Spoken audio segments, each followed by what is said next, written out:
Hello বন্ধুরা, কেমন আছো? আজকে বানাতে চলেছি লাউ শাক দিয়ে একটা দুর্দান্ত রেসিপি। এখানে লাউ শাকটা ভালো করে ধুয়ে নিয়ে নিয়েছি।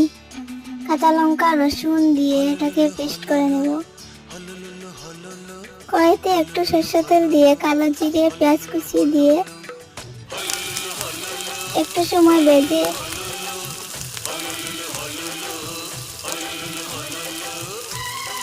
লাউ শাকের পেস্টটা দিয়ে দেবো।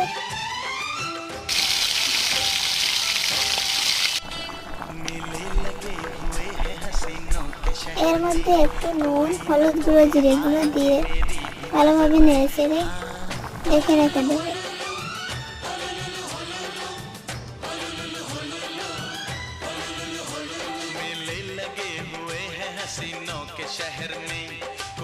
লাউ শাকের ভর্তাটা হয়ে গেছে। ভিডিওটা ভালো লাগলে লাইক, কমেন্ট, শেয়ার আর সাবস্ক্রাইব করে দিও। বাই।